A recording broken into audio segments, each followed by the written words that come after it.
ये देखते हैं कि सुप्रीम कोर्ट में रोहित वेमुला की मां और पायल तडवी की मां एक पीआईएल दाखिल करती हैं। ये बोलती हैं कि विश्वविद्यालयों में जातिगत भेदभाव होता है, उसके लिए एक सशक्त कानून होना चाहिए क्योंकि पुराना कानून उतना मजबूत नहीं है। सुप्रीम कोर्ट यूजीसी को बोलती है कि आप बेहतर कानून बनाइए। यूजीसी एक कानून लेकर के आती है जिसको हम लोग यूजीसी रेगुलेशन 2026 के नाम से जानते हैं। और उसके बाद देश भर में सामंतवादी मानसिकता के लोग, मनुवादी मानसिकता के लोग सड़कों पर प्रदर्शन करते हैं। छिटपुट प्रदर्शन होता है, कोई बहुत बड़ा प्रदर्शन नहीं है। और उसके बाद सुप्रीम कोर्ट उस दबाव में आकर के ये बोलती है कि उस कानून से जाति खत्म नहीं होगा, जाति बढ़ेगा, इसलिए हम कानून पर रोक लगाते हैं। लेकिन हमारी ये मांग है कि उस कानून को रोहित एक्ट के तर्ज पर लागू किया जाए। और ये कोई यूजीसी रेगुलेशन यूनिवर्सिटी कैंपसेस में जो जातिगत भेदभाव को रोकने के लिए लाया गया था, ये कोई खैरात में सरकार ने नहीं दिया था, एक लंबे संघर्षों का परिणाम था। और हम देखते हैं कि जातिगत घटनाएं किस प्रकार से यूनिवर्सिटी कैंपसेस में होती है।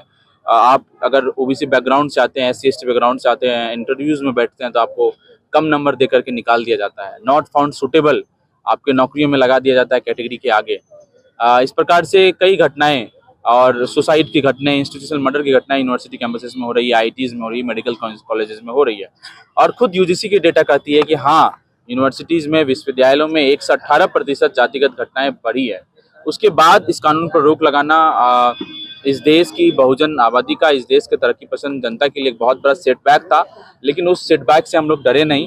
और उसके बाद लगातार हम देख रहे हैं देश भर में all India forum for equity के बैनर के तले समता संघर्ष समिति और अलग अलग तरक्की पसंद लोग सड़कों पर प्रदर्शन कर रहे हैं।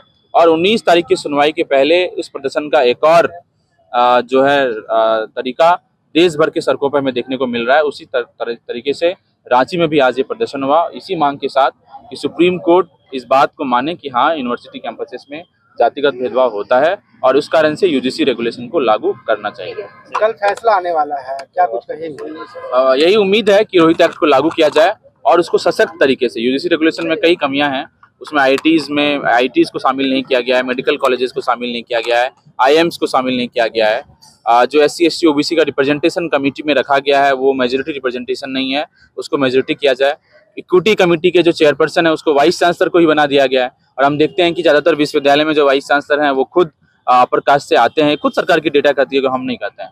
तो उसको मजबूत करने के लिए जो रोहित एक्ट का एक फॉर्मूला लेकर के सड़कों के आंदोलन से तय किया गया था, उस आधार पर यूजीसी रेगुलेशन को लागू किया जाए, एनएफएस को इलीगलाइज किया जाए। यूनिवर्सिटीज में जिस तरीके से इंटरव्यूज में कम मार्क्स दिए जाते हैं, 0 नंबर, 1 नंबर, 5 नंबर देके निकाल दिया जाता है, उस पर एक बेहतर कानून बने, यही हम उम्मीद करते हैं सुप्रीम कोर्ट सुनवाई में दे। मणिकांत जी हैं। मेरा नाम मणिकांत।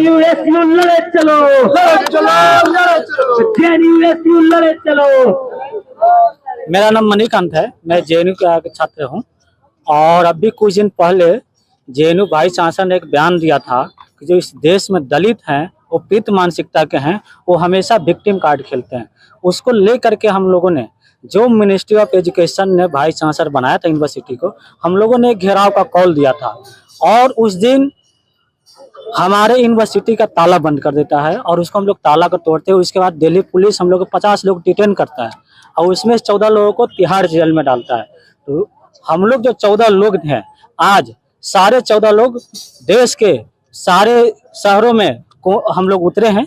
तो उसी में से मैं एक छात्र हूँ, मणिकांत नाम है। और अभी ये जो यूजीसी इक्विटी एक्ट आया है, जो एक मनुवादी सोच के जो लोग हैं जो बोल रहे हैं कि इससे रिवर्स कास्टिज्म बढ़ेगा। भाई, रिवर्स कास्टिज्म होता क्या है? पहले आप लोगों की समझदारी क्या? रिवर्स कास्टिज्म खुद जो ये यूजीसी है उसका एक रिपोर्ट बताता है 2019 से 2024 के बीच में यूनिवर्सिटी में 118% कास्टिज्म का संख्या बढ़ा है। तो खुद यूजीसी को ये सुप्रीम कोर्ट, ये जो सेम बेंच है, उसने आदेश दिया था कि आप जो यूनिवर्सिटी में डिफरेंट तरीके का जब भेदभाव होता है, जाति के आधार पर, लिंग के आधार पर, धर्म के आधार पर हो, वो भेदभाव कम करने के लिए कोई इंस्टीट्यूशनल मैकेनिज्म होना चाहिए। और जब ये 2025 में पहला बार कानून आता है, फिर जो ये पायल तडवी की जो माँ और रोहित वेमुला की माँ की जो वकील थे, उन लोगों को बोलते हैं कि इसमें बहुत सारी कमियां हैं, उन लोग कुछ पॉइंट देते हैं। उसके बाद फिर से आती है 2026 में और सेम सुप्रीम कोर्ट जज कुछ लोगों के दबाव में, बहुत थोड़े से वो लोग हैं, वो वापस ले लेता है। तो हम लोग उसी के लिए कि हम लोग जो समतावादी ताकतें हैं इसके लिए सड़कों पर उतरे हैं। 19 तारीख को ये सुनवाई है। अगर ये फैसला हाथ में नहीं आती है तो हम लोग इससे और बड़ी संख्या में सड़कों पर उतरेंगे और अगर नहीं सरकार देगी तो हम लोग छीन के लेंगे ये अधिकार।